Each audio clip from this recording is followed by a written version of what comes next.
Welcome back to the West Texas View. I'm Johnny Lou Avery, and Lisa Grissom is here to tell us everything we need to know about the Tall City Blues Fest that starts on the 26th. That's just a few days away. And we talked kind of in a general overview in the first segment, but now go back and let's start with your telling us the exact hours.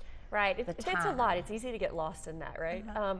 So Thursday for our street dance, which is free admission, is 7 to 10. So it's evening only. And that's when we have the crawfish. Right. Okay.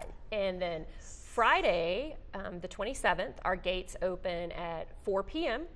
and festivities will go till about midnight.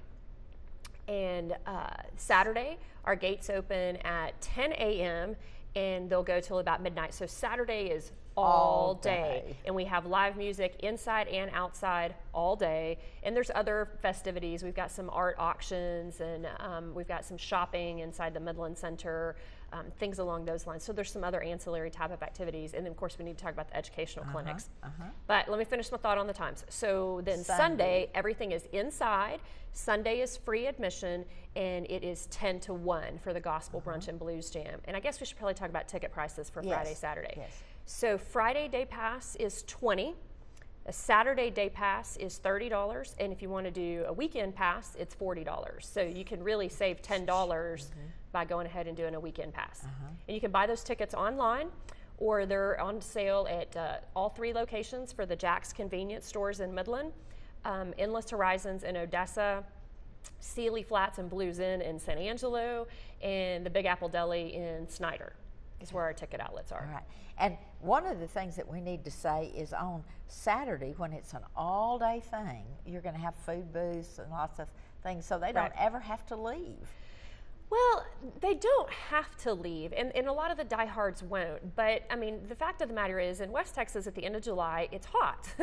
And so we make the festival come and go. Once you get wristbanded, you can come and go as you please, and people will take full advantage of that. At certain times of the day, there's shade that, you know, the way the sun is setting, it casts shade on the festival grounds, and it's probably a good 10 to 15 degrees cooler in the shade than it is outside of the shade. But at night, I mean, those are really our peak hours. From about 7 to midnight is when everybody is out. But, you know, to your point, there is going to be stuff going on from 10 a.m. on Saturday morning until 7 when we would normally hit our peak hours, and it's indoor, outdoor, and there's a lot of things going on indoor. And it's probably worth saying, because we really didn't do very well last year with the indoor activities. I mean, as in we, the festival organizers, it just wasn't planned very well. So we've worked really hard this year to retool all of that. And not only are we going to have a live music stage in there that runs at the same time as the outside's running, but we'll also have hospitality stations and a shopping extravaganza and an art auction and all kinds of things inside that give people that kind of respite from the heat to be able to, you know, hang out in there and chill out. And then you don't feel like you're missing out on anything because you can see a performer inside just as the same as you can see them outside. I mean, it's 2 different performers, obviously, but you're not missing out on the music. Because what we learned last year is where the music was, that's where people wanted to be. If there wasn't music, there wasn't people, you know, which is great for a music festival. And so I know that we're doing the education part. And so is the education part at different times than Boogaloo? Well, in that particular case, yes, it is. But our educational clinics are always on Saturday of the festival, and this year we've retooled that a little bit too. Of course, that's in partnership with Midland College, and this year those clinics are going to take place inside the hotel right there, which used to be the Hilton.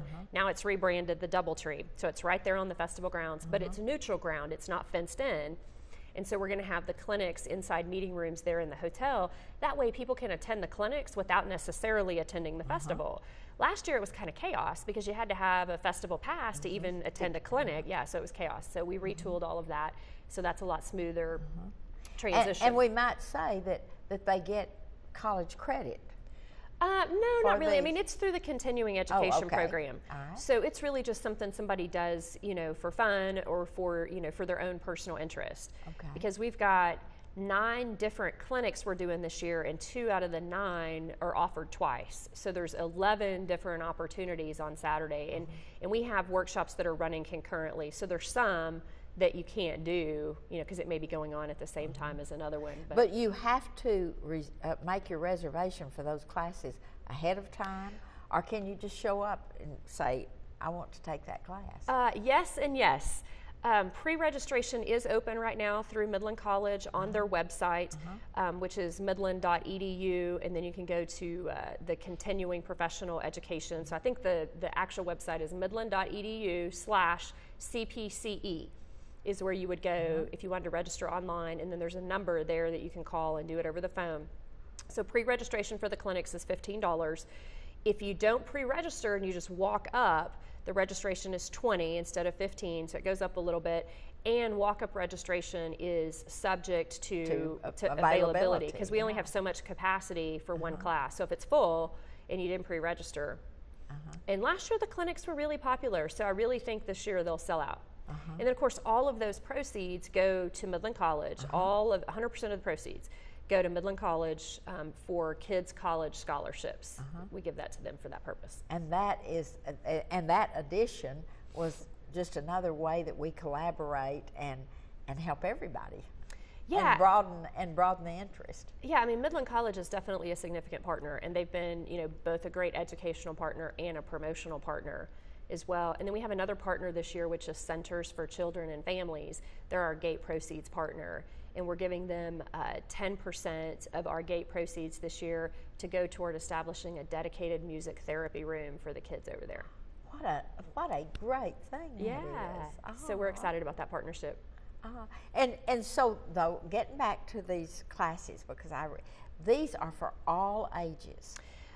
They are, except that we have harmonica classes for kids, and those specific classes, they're 30 minutes, and that's one of the ones that's offered twice. There's one offered in the morning for the kids' harmonica and one offered in the afternoon. And that is really ideal for ages, like 6 to 12, 14, kind of in that age range. And then everything else really can be, all ages within reason. And then the others, though, the other classes, you might have young people as well as. Sure, because we have Harmonica 101, beginning harmonica, and then we have advanced harmonica, and then we have songwriting, which is focusing on memorable melodies and great hooks. And then we've got country blues, finger picking, acoustic blues, which focuses on 3 different regional styles.